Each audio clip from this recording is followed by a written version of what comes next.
Ladies and gentlemen, after 2 hours, just 2 hours of labor and one long push, my baby came out.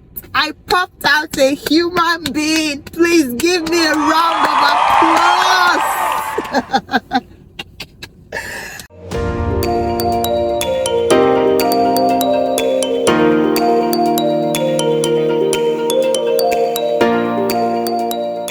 Hey guys, you're welcome back to my channel. My name is Ziika of Zii O'Clock. If this is your first time seeing this very beautiful and adorable young lady, you are very welcome. I film wholesome content around my faith, my family, motherhood, and everything in between. If this is not your first time, thank you so much for coming back. If you're not subscribed, kindly subscribe. Hit the subscribe button. It's absolutely free. You don't have to pay. All you have to do is just hit that subscribe button somewhere down below. Please, please, please. We really want this community to grow. Share with your friends, drop a comment on what you think about the video. If you don't agree with me, please feel free to share your opinion. If you agree, let me know what you know. Just let me see that you're enjoying the video. I love the energy that came with my first two videos, and let's relate, let's vibe. Is it just me or do I look stressed? Oh my god, Lagos is stressing me. Hey, me that was born and I'm meant for soft life. What is all this stress on my face? I actually had a really long weekend and I'm having a long week, but we gotta do what we gotta do. Okay, so from the title you already know that this is a continuation of the last video. I mentioned in my last video that this is a series. This is a series titled Tales of a New Mom. If you don't already know, I recently became a mother. I have an infant. She's 6 months old, and okay, she turned 7 months yesterday. Yay! She's currently 7 months old. So I'm just sharing my experiences, what I've learned from being a new mom. Last week I talked about my pregnancy majorly and the things I learned from that phase. Today I'm going to be talking about my labor and delivery. So the series is going to be in 4 parts: pregnancy, labor and delivery, postpartum, and living with an infant. So today I'm going to be talking about my labor and delivery. Well, let me just dive right into it. So after everything that happened through my pregnancy, through my first trimester majorly, by January, February, I think I kicked back. I started working. I wasn't going every day, but I was able to work. I was able to do stuff. I was able to live and be normal again. I started eating properly. Everything was going fine. Fast forward to June. So I had my baby on the 23rd of June. Her due date was 1st of July, but my brother was getting married the next day and I didn't want to miss that wedding. So I already knew she was going to come in June because it's part of the things that I'm like, let this baby just come in June, Anyway, so I want to talk about my labor and delivery. I will give a bit of a backstory before I talk about that. So my daughter was not supposed to come. Well, she came at the time God wanted her to come, but like I said, her due date was 1st of July, so she wasn't supposed to come until a week after. We went for our regular checkup, checkup, and doctor checked and said, oh, everything is fine, you're good, so we'll just wait till next week. If she doesn't come, we'll induce you, blah blah blah. And I've heard so much about induction. I'm like, no way, it's not gonna happen to me. And he said, do you have any complaints? And I'm like, nah, I don't have any complaints. But then I remembered that, my water started breaking a day before. I said, okay, let me just say it. I almost didn't say it, but I said, let me just say it like in passing. I just said, oh yeah, but I started to see like water come out, but I feel like my water is breaking. It's like, and that's what you think is a small matter. That's how we entered this boat too. And the doctor said I can't go home anymore, that he had to keep me on bed rest. I'm like, I don't understand. Because the next day was my brother's civil wedding. I'm like, me that has been planning the wedding, planning and organizing everything, will now not be there. My brother is like my twin. He's one of my best friends. How would I not be there at his wedding? I said, you are joking, sir. You know what's going to happen, sir? I will go home, I will attend this civil wedding, I will come back after. The man said, I can't release you because that is like ruptured membrane. It can cause infection for you, it can harm the baby. I'm like, this thing is I think this man is serious. So when he saw that I was being stubborn, he said, you know what, you're going to have to sign that you want to. I said, Omo, I think I have to stay. You know, so I spoke with my husband and he's like, just stay, let's see what will happen. And the doctor said, how far gone are you? I said, I'm 38 and 6 days.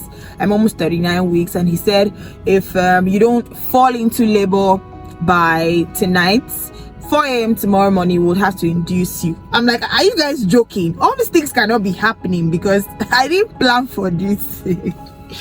But my brothers and sisters, that we entered that reality.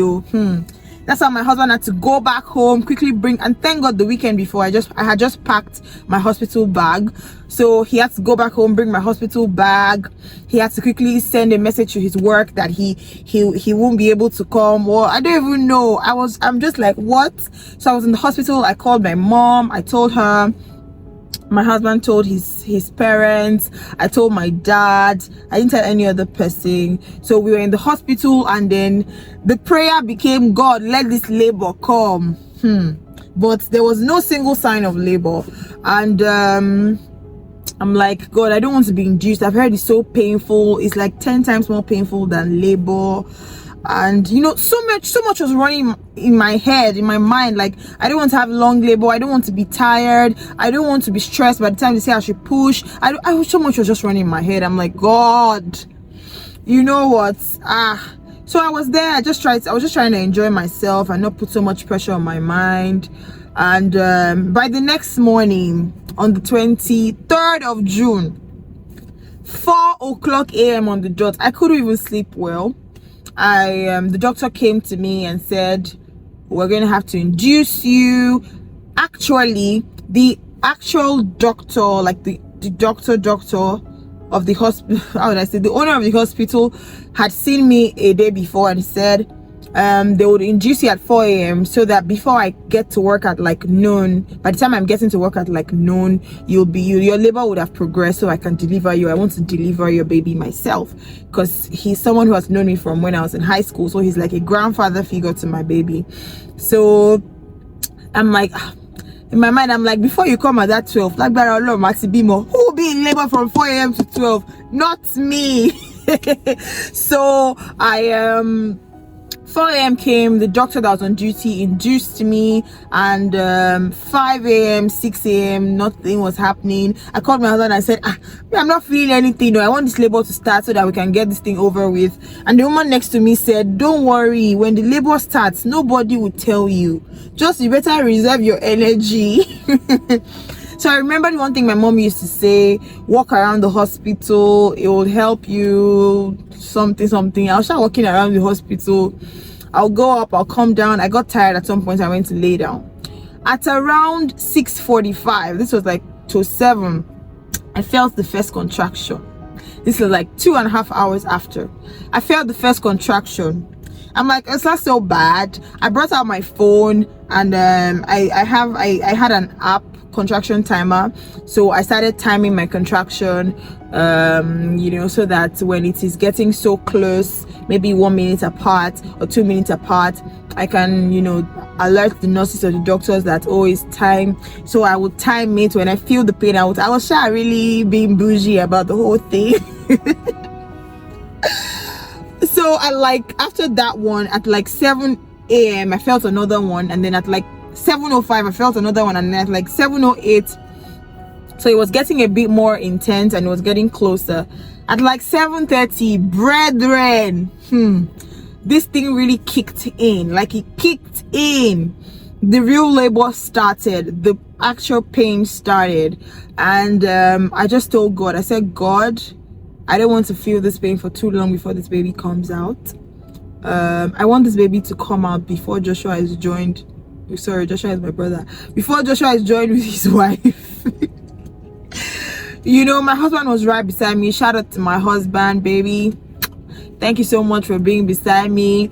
He was with me. I'm sure I said, you know, at some point he was talking. I'll beg him to keep quiet. At some point I'll say, why are you quiet? In fact, I put the man through a lot, but you know, it's for the greater good. So I don't want to make this video so long. That's how we started. 7:30, 8:30. When it was like to 9, I started to feel like I wanted to use the toilet, and my mom already told me when you start to feel like that, the baby's close. So the moment I told the nurse that I feel like I want to use the bathroom, she's like, oh, then don't worry, use the bathroom on the bed. I'm like, I'm not joking.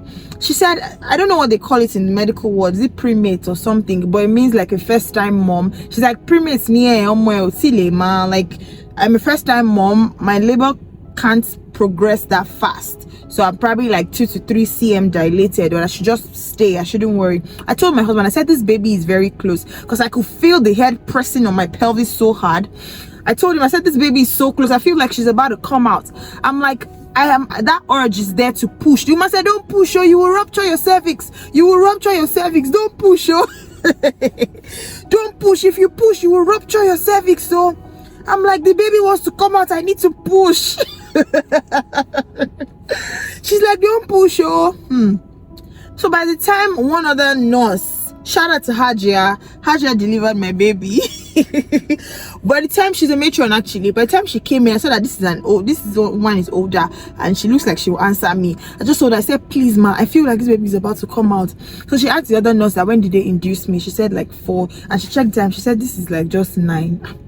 But she's like, let's take her to the labor room. Let's just take her to the labor room. The man was like, you're not even shouting, you're not doing anything, are you sure your labor is progressing? I said, see, I'm not shouting, but the pain I'm feeling, that's how they told me to stand up. My husband held me and we went to the labor room. So the woman like checked me, and she's like, she's 8 cm dilated. Oh yeah, let's start to prep everything. The moment I heard she's 8 cm dilated, I just said, thank you, Jesus. And told my husband to go get the baby clothes. They were prepping, really trying to hurry, because the woman was like, then by the time she looked second time, she's like, I can see the head though.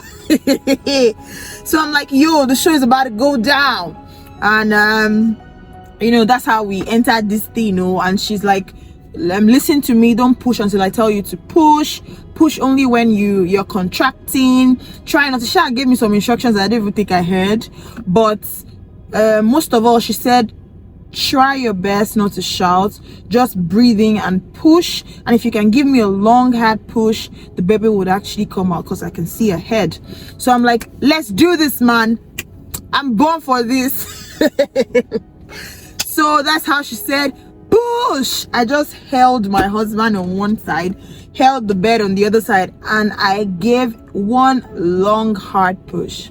Ladies and gentlemen, after 2 hours, just 2 hours of labor and one long push, my baby came out. I popped out a human being. Please give me a round of applause. Yo, that's my testimonial. Because I mean, I don't think I've heard of anybody who's having their first child and just was in labor for 2 hours and popped out a baby after one push. I feel like God just did that for me to compensate for the first trimester wahala that I went through. But that is why I'm making this video. So at 9:31, my baby came out. I started to labor at like 7, so roughly 2 hours, 2.5 hours. And I had declared these things to myself and to the environment, and that's the difference between conceiving something in your heart and saying it out. I always tell people, when you want something, don't just say it in your heart. Say it. Let the devil hear that you mean it. Say it. Let God know that you're serious. Say it. Let your environment begin to align. So I had declared this thing, that I don't want a stressful labor. I don't want my delivery to be stressful. I want this baby to come out easily. I don't want to labor for more than necessary, all these things. And he aligned. This is not to say if things don't align in your favor, if they don't work the way you expect it to work like we talked about last week, still doesn't mean God is not on your side. But you know, everything has its parts to play. Like I said in my last video, I grew up around you know, a definition of who a strong pregnant woman is, and God taught me, you know, the dynamics. God taught me that He's dynamic and anything can happen, and I think He helped me balance it out in during my labor and delivery of my baby, because I would say that most of the things that I grew up around worked for me in that aspect. I think the first thing I would say that I put down here is the power of declaration. My mom had always been, you know, say what you want, say it to the universe, say it to the hearing of God, say what you want. And I think that's one thing that I did a lot while I was pregnant. I kept declaring that I do not want to have a stressful labor. In fact, let me say this here. I don't think I've said it to anybody before except my husband, and I've only said it once to him. One of the things I feared the most in my life is having a baby, because I don't know how women do it. I don't know how it's done, but you just hear women say, oh, more life and death. You are between life and death. You are this. So it just used to scare me. But at the time when we got pregnant, it was something I, you know, used to say to myself and say to the environment that I would not have a difficult delivery. I would not have a stressful labor. I don't want to labor for 17 hours and then I'm tired after going through all that stress, and they now tell you know, just all that. I said, God, I don't want to. And you hear people saying, first baby, labor will be long, first baby, this will happen, first baby. And I'm like, I don't want it, and it's not going to happen to me. And I think that really worked for me, because my labor and my delivery was swift. It was very swift, very, very swift. And I thank God for that. I'm just going to highlight a few of the things that work for me. One is the power of declaration. I feel like the universe aligned itself to what I wanted. The universe, I'm trying to balance, you know, my video from last week so that we're not going into one extreme. The universe aligned with my desires, because I had proclaimed the things that I wanted to the environment. I have spoken it into the air. I've said it to the spirits, to the earth, and I think He aligned for me. I think another thing that helps me is mentorship and guidance. So all through the years, I've seen my mom guide and mentor people pregnant. My mom has a passion for, you know, guiding pregnant women through to having their baby. So I've seen her do that to a lot of people. So most times when she's speaking these things to them, I hear and I learn. And she also said, you know, she also mentioned a couple of things to me as well before I went into the labor room. And I think those things really helped, because like I was saying to my husband when we came back home, that part of the reasons I didn't shout, hey, yeah, this is not to judge or say people that shout are wrong or are sinning against God. Please, if you need to shout, please scream your lungs out. It's okay. If it works for you, it is fine. But part of the things that helped me not shout, and you know, just, it felt like my mom was next to me. I was literally hearing her voice say, Ngozi, don't shout. Ziika, don't shout. Just breathe. So every time the pain came, I would just, I know it's not the easiest thing, but I just kept hearing her voice in my head. So her guardians and her mentorship followed me into the labor room. And like I said in my last video, I'm using my pregnancy and my, you know, delivery of my baby as a case study. This can apply to anything. Like I said, marriage, a new job, relocation, picking a partner, whatever it is. Declare the things that you want. Declare what you want. Have a mentor. Have someone who has gone through this. Let them guide you. Even when they are not there, their words will be in your heart. It will be in your mind. It will be in your soul. And you would see it work for you, especially if you believe it. Another thing that I actually see that was very, very, very, that's very, very important in the process of life is knowledge. Knowledge is power. Knowledge is power. Oh. Knowledge is power. Because a lot of the things I've heard, a lot of the things that older people have told me, doing my own research when I was pregnant, I realized some of them were they're just things that we just do. It's not like is biologically correct. You know, knowledge is power. I equipped myself. There's this app I used while I was pregnant, Ovia. I would encourage anyone who is pregnant to download the Ovia pregnancy app. I currently use their parenting app. Of course, I'm not taking parenting styles from there, but I learned so much from parents like myself and from the app as well. Ovia pregnancy app helps me through my pregnancy, you know, so much. I researched, I understood what my body was saying, I understood what was wrong with me. When this would happen, I have an idea of what it is, so I'm not entirely panicking or worried. So I think these things also help. Knowledge is power. If you want to get married, read books on marriage. If you're switching jobs or switching into a new career, equip yourself, get familiar with the career path. Try to understand the environments that you are in or you want to get into. Before I even became a mother, I tried to, you know, just equip yourself. Knowledge is power. You can't do stuff, you can't do everything on your own. You've especially when it's an environment you've not been in. I've not been a mother before. I had not been pregnant before. I definitely needed all the knowledge I could get. So, and I think it really helped me, and that is another very important thing. And the last thing, this video is, oh my god, it's longer than I expected, so I'll just say one more thing and I'll wrap up. The last thing is the last thing I did that really helped me was I put myself in the company of the kind of people, I don't know how to say it, some kind of people have had babies and they've had their babies in a certain way. There's testimony. I want to be my testimony. So I put myself in the company of those people, like my mom, my husband's mom, a couple of women that I know that have had easy delivery. I made sure to always be in their company, so when they speak, I'm empowered. When they share their